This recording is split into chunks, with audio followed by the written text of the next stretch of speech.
Inktober Part 2! Hey everybody, my name's Winnie, and welcome to the latter portion of my full Inktober speed paint. Once again, credit for this prompt list goes to Perrywinky on Twitter and Tumblr, and this video is going to be starting at day 16/17, which is multiple eyes and limbs. If you missed the first parts of this video, I'll put the link to that in the description. But without further ado, let's sit back and get drawing. So this was originally just going to be the prompt multiple eyes, but as I started drawing, I realized that this character actually also had multiple limbs, so it made sense to do two at the same time. And the reason I have put her in a jar of jelly beans is because this character's name actually is Jellybean. She is another from my Monstergirl webcomic that I will link in the description. It's called Candi and Macaroon. I post a new comic every other Friday. And while she is the first in this video, she is not the first in the Inktober to be from my comic strip. She's basically a big fluffy tarantula monster, and I haven't found a way to use her quite yet, but she'll be appearing in future strips for sure. I actually like this design so much, I think I might make a series out of it and sell them as stickers or something. Who knows? Up next is day 18, which is plant. So for this one, I considered doing some sort of Venus flytrap or something, but it ended up being a much more peaceful drawing. I'm not sure why, but it ended up as more of like a nature spirit. As you can see, I gave this character a deer face, and as well as deer hooves and antlers, because I thought it would make more sense if a nature spirit was a little bit more animal-like. And I also gave her some very intricate flowers on her head, on her wrists, and all around her feet, which definitely made this drawing take a while, but honestly, I really like drawing flowers, so I wasn't bothered by it, though it does add a lot of time to drawings. And here I'm adding the wood grain texture all over her, and I tried to emulate some of the shapes that muscles take under the skin. If you look at the ribs especially, you can see there's sort of a mock muscle shape to them. And then here I'm just shading all of the plants and everything, because I thought this picture looked far too flat with just the lines. I think this one probably got the most shading out of all the pieces in this latter half, but definitely not the most color. I'm kind of indifferent about this one as well. I liked drawing the flowers, and I think she's cute, but, you know. So, on to day 19, insect. So, I didn't really know what to do for this one. I already did sort of a mantis character with the alien. Plus, I draw mantises a lot. If anyone knows me, they know that I love praying mantises. But my little brother suggested that I do a Hercules beetle instead. And I figured it only made sense to make this the buffest monster girl that has ever been created. So you can see I gave her bulging muscles and also a little shirt that says "Suns out, guns out." She's probably quite the gym rat, but I think she's still pretty cute in her own way. I like the spots that I gave her. Next is day 20, which is animal. And much like Delmar in the first part of this video, I decided to draw for this prompt one of my friend's D&D characters. This character's name is Sunny, and she was made by my friend Emily, who I am actually in a D&D group with right now, though Sunny is not a part of it. So obviously Sunny is a cat person, and she has tiger stripes on her body. But I think the best part of her character, and why she's one of my favorite D&D characters in general of all time, is that she is a cleric, and her holy symbol is an oversized Elvis belt buckle with the face of her goddess Timora on it. She's just so fun and ridiculous, and I had a blast drawing her. If you're somebody who likes D&D, then you are in luck, because this is far from the only prompt that I decided to do a D&D character for. Next up is day 21, which is tentacles. And this one I actually already sort of had a design idea for. I drew this squid monster a little while back, but never really did anything with it. So I was more than happy to be able to finally use her design in this video. This little diver here I added for a sense of scale because I wanted this to just be an enormous Monstergirl. But as you can see, the line art and sketch gave me a little bit of trouble, particularly the mask and the hair. But I figured it out. Here I'm giving her lighter undersides under all her tentacles because I've always thought that was a cute feature of fish characters. I know it serves a function, but I think the lighter bellies are very adorable. And then here you can see I'm painstakingly adding all the little circles underneath, the little suction cups. Honestly, this is probably one of my least Monstergirl monsters. It's basically just if a giant squid grew arms and kind of had a more human face. It's basically just a giant squid. I still like her though. So now here is day 22 and 23, fire and water. So much like Succubus in the first part of this video, I got a little bit stumped on this one and had to wait a little while and think about it before I came back. But, you know, when in doubt, make it gay. So I drew these two cute little fire and water characters sitting on a swing set and holding hands. And it's hard to tell in the sketch phase, but the water character is wearing a rubber glove and the fire character is wearing an oven mitt so that they can hold hands safely. I gave the water character this waterfall of hair that just goes all the way to the ground and has a foamy base as it hits it. It doesn't really make sense, but I really like the way that it looks visually. Maybe it cycles up and down so that she never goes bald. The fire character, I gave sort of a magma rock look to her shirt and shoes. And it doesn't really make sense that her shorts are on fire, but design-wise, I think it ties her whole look together.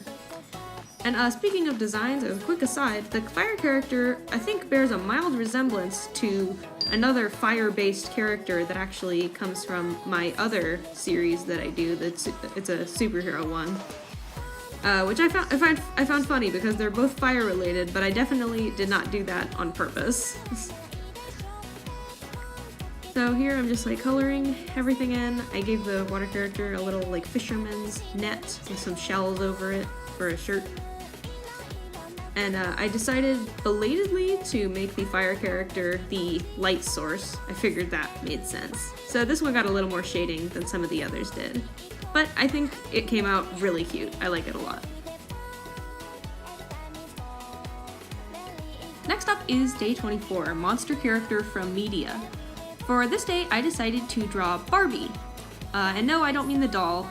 This adorable crocodile lady comes from a webcomic called Monster Pop. It's written by Maya Kern, and I will of course put the link to it in the description.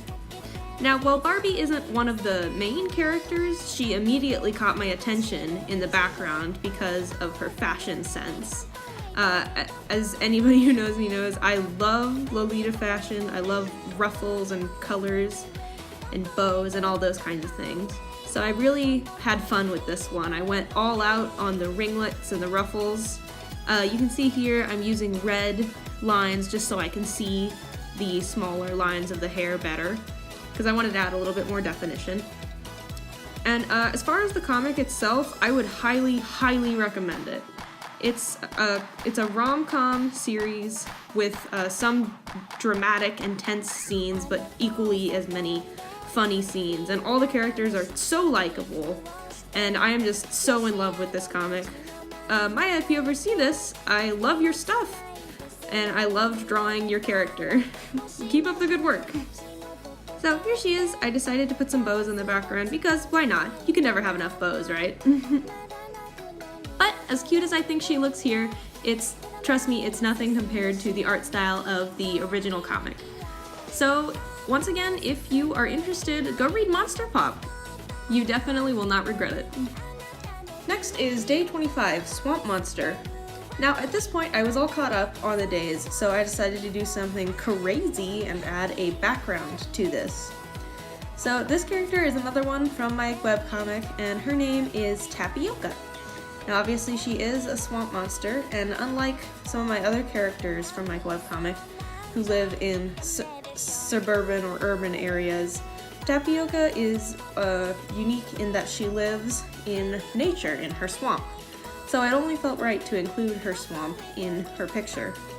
Also included is this little brown frog, who also appeared in her first debut comic, and probably will appear again in future comics.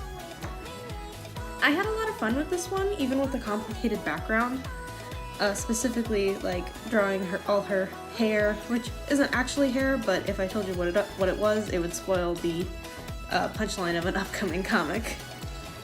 And on any of the parts where it doesn't really look like I'm doing anything, I am actually erasing small lines left over from using the paint bucket tool. So since I'm using a new, somewhat unfamiliar program for this Inktober, there's a couple instances where the paint bucket tool is wonky and I have to go back and fix areas that it left pixely around the edges. But out of all of them, I think this is one of my top favorites. I really love how it came out. She looks so happy in her swamp. I love drawing Tapioca. So up next is number 26, which is... Oh, excuse me. Where was I? Next up is day 27. This prompt was a no-brainer for me. I decided to do my dragonborn character from my current D&D campaign, whose name is Nada.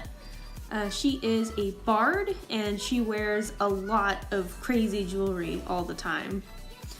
Overall, she's a very happy-go-lucky, little bit stupid character. I have a lot of fun playing her, and I even occasionally sing in her voice whenever it's appropriate, because she is a bard, after all. And her most compelling physical feature is that she has a patch of scales on her forehead that are completely brass.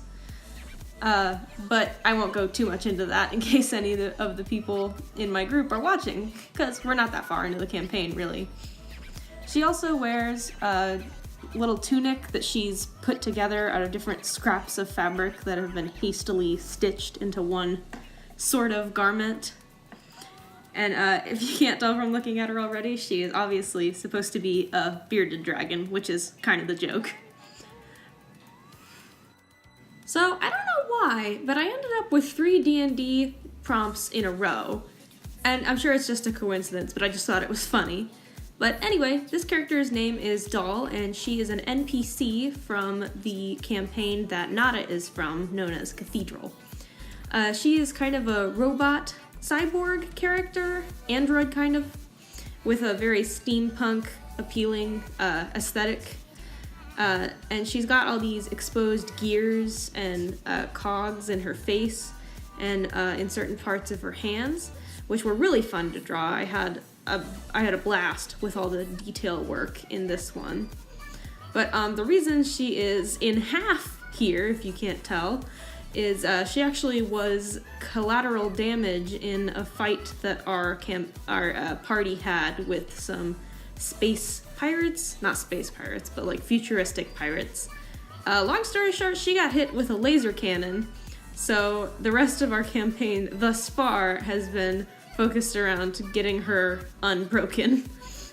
I do feel a little bad that we did this to her, but I thought it would be a cool thing to draw for like that cool, creepy aesthetic. And while the DM does claim that Doll was never supposed to be a creepy character, it was revealed in one of our most recent sessions that her face is actually a human skull that has been repurposed, and parts of it have been painted over or sculpted on to make her look less like a skull. But if you think there's anything other than empty eye sockets under there, you are sorely mistaken. So finishing up the D&D line is day 29, Centaur. Now this is another one of my playable characters, but she is not from Cathedral like Nada and Doll are. She is from my newer campaign, which is only a 2-person party, with not counting the DM, of course. I've been having a lot of fun so far. I don't believe it has a name yet, but my character's name is Calla Lily. She is a powerful centaur druid who doesn't really worship a nature god so much as she worships nature itself. She's very large, which has been really funny in a lot of scenarios so far. Literally the first 30 seconds of the first session, she got stuck in a doorway. But yeah, if I had to describe her in as few words as possible, I would say she is 100% environmentalist fury and 0% clothing. But yeah, as much as I love her, this was actually my first ever time drawing Calla Lily, and I am super looking forward to whatever the DM, my little brother, has in store for our party in the future. Up next is day 30, Cockatrice. For this character, I wanted to give her kind of a long neck, which is something I don't usually do, so it looked weird at first, but I got kind of used to it. Plus, I ended up covering it with her wings anyway. Interesting thing about her wings, I didn't really mean to do this, but this character actually does not really have hands, which is probably because I was referencing images of Cockatrice drawn as chickens, and chickens do not have hands. So I didn't notice until later that I had given her wings in place of where her hands should be. I gave her a very shy face and pose because the Cockatrice, like the Gorgon, can freeze people with its look. So I interpreted that as not wanting to be looked at, and ended up with this very cute, very shy character, who actually appeared in the background of a Candi and Macaroon strip recently. Speaking of Candi and Macaroon, day 31 was actually a free space, so of course I had to go with Yeti. Those of you who have read the comic will know that Macaroon is Candy's girlfriend, hence the pretty on-the-nose title, Candi and Macaroon. But yeah, Macaroon is a Yeti, so it felt fitting to add that as the last part of this Inktober prompt list. And since she's a Yeti, she loves snow and cold weather, even though the place that she lives right now with Candi doesn't snow that much because her girlfriend is cold-blooded, being a snake, and does not like cold weather very much. But whenever it does snow or she goes to a place where it snows, she is over the moon to go out and frolic and play in the cold weather that she loves so much. So I thought it would be cute to just draw her doing just that, in like the middle of a blizzard, with a little snow spider in the background for good measure. I think this was a good way to wrap up Inktober, and I'm glad that I got to draw both of my comics' main characters. And that's all of them. Thank you so much for joining me on my first ever Inktober adventure. I'm so glad that I was able to put this video together so that I could share this experience with all of you. Overall, I really had fun with this. I'm really pleased with a lot of the drawings that I did, and leaving out color was a great way to up my productivity because I didn't have to be so nervous about how long the coloring part would take. Also, a little fun fact for those of you who know of him, my cat Pant has been sleeping in my arms for between 80 and 99% of this whole editing process for part 2. I'm not sure how, but he probably helped a little. Like I said, if you didn't see the first part of this video, I will link that in the description, as well as Maya Kern's Monster Pop, which again, you should really go read, it's really good. And my own webcomic, Candi and Macaroon, where some of these Monstergirl characters are from. I put up a new strip every other Friday. So if you enjoyed this, you might enjoy that too. I don't know. And thank you all so much for being patient while I got this part out. I know it took a lot longer than I said it would. I'll try to do better in the future. See you later!